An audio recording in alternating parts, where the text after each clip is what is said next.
Hi friends, मैं हूं doctor रश्मि। देखिए, नट्स को अगर न्यूट्रिशनल पावर हाउस कहा जाए या पावर पैक कहा जाए या पावर पंच कहा जाए तो ये बिल्कुल गलत नहीं होगा, क्योंकि ये जो नट्स होते हैं देखने में तो बहुत छोटे होते हैं लेकिन इनमें बहुत ज़्यादा न्यूट्रिएंट्स होते हैं।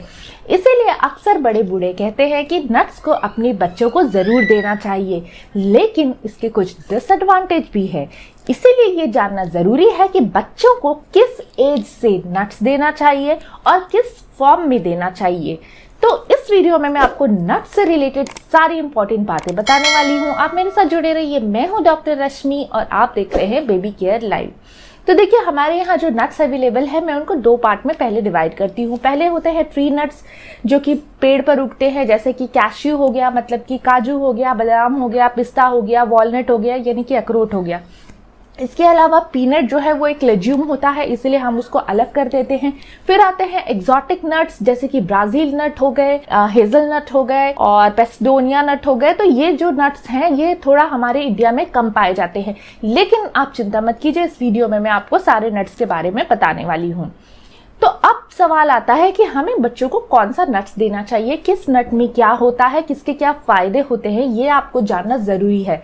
तो देखिए, जो पहला बादाम होता है ना, बादाम में एक तो बहुत ज्यादा विटामिन ई होता है जो कि बच्चे की इम्यूनिटी डेवलप करने में हेल्प करता है, साथ ही उसकी स्किन को भी अच्छा रखता है। इसके अलावा बादाम में बहुत ज़्यादा मैग्नीशियम और कैल्शियम होता है जो कि बच्चों के मसल और बोन्स को हेल्प करता है अच्छे से ग्रो होने में और हेल्दी रहने में। इसके अलावा बादाम में कुछ फाइबर भी होता है। तो बादाम कुल मिला के एक अच्छा नट है। अगर हम बात करें पिस्ता की, तो पिस्ता में बहुत ज़्यादा विटामिन B6 होता है और कैरोटीन होता है जो कि बच्चे की इम्यूनिटी में हेल्प करता है, इम्यूनिटी को डेवलप करने में हेल्प करता है। छोटे बच्चों में आयरन डेफिशिएंसी की बहुत ज़्यादा प्रॉब्लम होती है, तो ऐसे में काम आता है काजू। काजू में बहुत ज़्यादा आयरन होता है जो कि छोटे बच्चों में आयरन की कमी को काफ़ी हद तक पूरी करता है। साथ ही में काजू में मैग्नीशियम और जिंक होता है जो छोटे बच्चों की इम्यूनिटी को डेवलप करने में हेल्प करता है।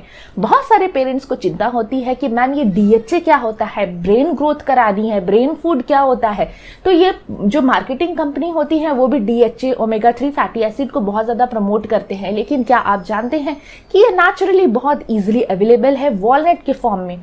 वॉलनट में अच्छे खासे अमाउंट में गुड फैट्स होते हैं, ओमेगा 3 फैटी एसिड होता है, DHA होता है जो छोटे बच्चों में ब्रेन डेवलपमेंट में, ब्रेन की डेवलपमेंट में हेल्प करता है, न्यूरोट्रांसमिशन में हेल्प करता है। हेजलनट में विटामिन ई और फोलेट होता है, इसको आप छोटे बच्चों में अवॉइड कर सकते हैं। साथ ही में ब्राजील नट्स जो होते हैं उसमें बहुत ज़्यादा सेलेनियम होता है, तो इसको भी आप छोटे बच्चों में अवॉइड कर सकते हैं। बीइंग एन एडल्ट आप ले सकते हैं। छोटे बच्चों में आप काजू, बादाम, पिस्ता, वॉलनट आराम से दे सकते हैं।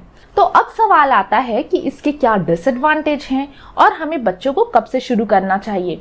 तो देखिए, जो भी हाई प्रोटीन वाले फूड होते हैं, चाहे वो अंडा हो, चाहे वो मछली हो या फिर वो ड्राई फ्रूट्स या फिर नट्स हो, हाई प्रोटीन वाले फूड में एलर्जी होने की बहुत संभावना होती है, क्योंकि जो प्रोटीन होता है उसका स्ट्रक्चर होता है कॉम्प्लेक्स, जो कि हमारी बॉडी कंफ्यूज कर जाती है और एलर्जी हो जाती है।